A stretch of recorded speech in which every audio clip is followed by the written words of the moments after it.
আসসালামু আলাইকুম। Barishal dot news থেকে রাত ৯টার শীর্ষ সংবাদ আমি ফারহানা করিম তুলি। প্রথমে সংবাদ শিরোনাম, পরে বিস্তারিত। পাথরঘাটায় জমি বিরোধের জেরে প্রতিপক্ষের হামলায় নারী সহ আহত ৯। পিরোজপুরে ছেলের হাতে মা খুন। ব্যাটারি চালিত রিকশা ছিনতাই করতে বন্ধুকে খুন, ২ মাস পর হাড়গোড় উদ্ধার। কুয়াকাটায় প্রশাসনের নাকের ডগায় ড্রেজার মেশিন দিয়ে বালু উত্তোলন। বরিশালে পাইকারি বাজারে কাঁচা মরিচের কেজি ৪০০ টাকা।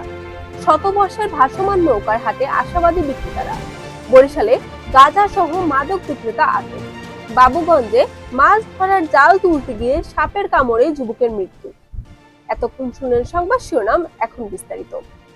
বরগুনার পাথরঘাটায় জমি জমা সংক্রান্ত বিরোধের জের ধরে একই পরিবারের ৯ সদস্যকে কুপিয়ে পিটিয়ে রক্তাক্ত জখম করেছে প্রতিপক্ষ সন্ত্রাসীরা বলে অভিযোগ পাওয়া গেছে। আহত প্রথম ৫ জন বর্তমানে মুমূর্ষু অবস্থায় বরিশাল শেরে বাংলা মেডিকেল কলেজ হাসপাতালে চিকিৎসাধীন রয়েছে।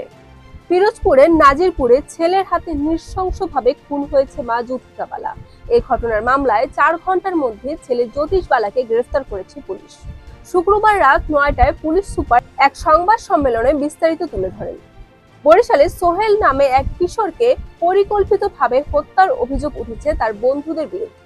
নিহত সোহেলের বাবার রিকশা চুরি করতে পরিকল্পিতভাবে তাকে ডেকে নিয়ে এনার্জি ড্রিঙ্কসের সাথে ঘুমের ওষুধ মিশিয়ে সোহেলকে খাওয়ায় তার অপর ৪ বন্ধু হৃদয়, বাপ্পি, ইমরান ও রাকিব। পুলিশ অভিযান চালিয়ে নিখোঁজ সোহেলের মরদেহের অংশবিশেষ খুঁজে পান। ড্রেজার মেশিন দিয়ে বালু উত্তোলন নিষিদ্ধ থাকলেও কুয়াকাটা পৌর এলাকার চিত্র ভিন্ন। স্থানীয়দের দাবি, বালু উত্তোলনের কারণে কুয়াকাটা পৌর এলাকার ৫০টির বেশি বড় বড় পুকুর এবং দিঘি তৈরি হয়েছে, যা পর্যটন বিনির্মাণের বড় হুমকি হয়ে দাঁড়াতে পারে। জমি বিক্রির চেয়ে বালু উত্তোলন করে বিক্রি করায় লাভবান হচ্ছেন জমির মালিকরা। এ কারণে কৃষি ও সমতল থেকে জমি বিক্রি করে বালুর হিড়িক করেছে এমন দাবি এলাকাবাসীর। বরিশালের পাইকার বাজারে একদিনের ব্যবধানে বেড়েছে কাঁচামরিচ সহ বেশ কিছু সবজির দাম। এর ফলে এরই মধ্যে প্রভাব পড়েছে খুচরো বাজারে।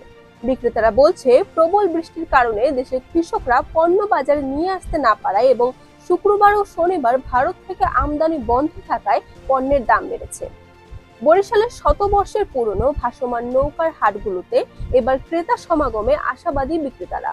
বরিশালের বানারীপাড়া, নেসারাবাদ এবং আটঘর কুরিয়ানার ঐতিহ্যবাহী নৌকা শিল্পকরণের প্রভাবে ব্যাপক ক্ষতির মুখে পড়লেও গত বছর থেকে তা কিছুটা ঘুরে দাঁড়াতে শুরু করে।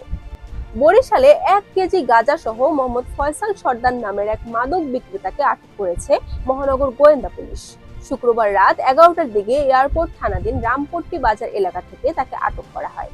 বরিশালের বাবুগঞ্জে জমিতে মাছ ধরার জাল তুলতে গিয়ে বিষধর সাপের কামড়ে মোহাম্মদ শাহিন হাওলাদার নামে এক যুবকের মৃত্যু হয়েছে। শুক্রবার সকালে উপজেলার রহমতপুর ইউনিয়নের লোহালিয়া গ্রামে এই ঘটনা ঘটে। বরিশাল ডট